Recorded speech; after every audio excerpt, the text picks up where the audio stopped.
லிங்கோட wifi extender வந்து வாங்கியிருக்கேன். இது வந்து டூயல் பேண்ட் சப்போர்ட்டில் வந்து வருது. ஸ்பீட் வந்து நல்லா இருக்கும் அப்படின்னு வந்து சொன்னாங்க. பிராண்ட் வாரண்டி வந்து 3 வருஷத்துக்கு வந்து தந்துருக்காங்க. சரிங்களா? ஸோ வந்து இது வந்து ஒய்ஃபை சிக்னலை வந்து பூஸ்ட் பண்ணி வந்து தரோம் அப்படின்னு வந்து சொல்லியிருக்காங்க. வீடு ஃபுல்லாக வந்து கவரேஜ் வந்து கிடைக்கும் அப்படிங்கிற மாதிரி வந்து சொல்லியிருக்காங்க. இதை வந்து அன்பாக்ஸ் பண்ணி காமிக்கலாம் வாங்க.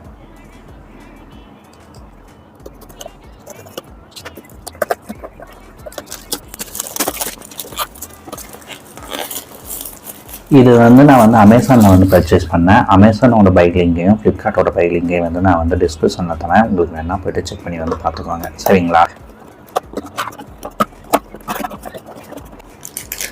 ஸோ இதில் வந்து பார்த்தீங்கன்னா ஒரு எக்ஸ்டெண்டர் வந்து இருக்குது. அது மட்டும் இல்லாமல் ஒரு குயிக் இன்ஸ்டாலேஷன் கைடு வந்து இருக்குது. சரிங்களா? இவ்வளோ தான் வந்து இருக்குது. இதில் வந்து ஈத்தர்நெட் ஆப்ஷன் வந்து தந்துருக்காங்க. அது மட்டும் இல்லாமல் விசெட்டுக்கான ஹோல் வந்து தந்துருக்காங்க. சரிங்களா? இதில் பார்த்தீங்கன்னா வச்சுக்கிங்களேன் 2.4G வந்து தந்துருக்காங்க பாருங்கள். 5G வந்து தந்துருக்காங்க. அப்புறமேட்டு வந்து ஈத்தர்நெட்டுக்கான இதுவுமே வந்து தந்துருக்காங்க. ஒய்ஃபை லைட் வந்து தந்துருக்காங்க. சரிங்களா? இந்த ப்ராடக்ட்டை பார்த்தீங்கன்னா நான் வந்து என்னோட சொந்த யூசேஜுக்கு வந்து வாங்கியிருக்கேன். இது வந்து பெய்டு ப்ரொமோஷன் கிடையாது. ஸோ வந்து நீங்கள் வந்து ப்ராடக்ட்டை வாங்குறதுக்கு முன்னாடி ரிவ்யூஸை வந்து படித்து பார்த்துட்டு வந்து வாங்குங்க. இந்த வீடியோ வந்து உங்களுக்கு பிடிச்சதுன்னா லைக் ஷேர் எல்லாத்தையும் வந்து பண்ணிக்கோங்க. இந்த மாதிரி வீடியோஸ்க்கு வந்து என் சேனலை சப்ஸ்கிரைப் பண்ணிக்கோங்க. Tata bye bye. வேறு வீடியோவில் மீட் பண்ணலாம்.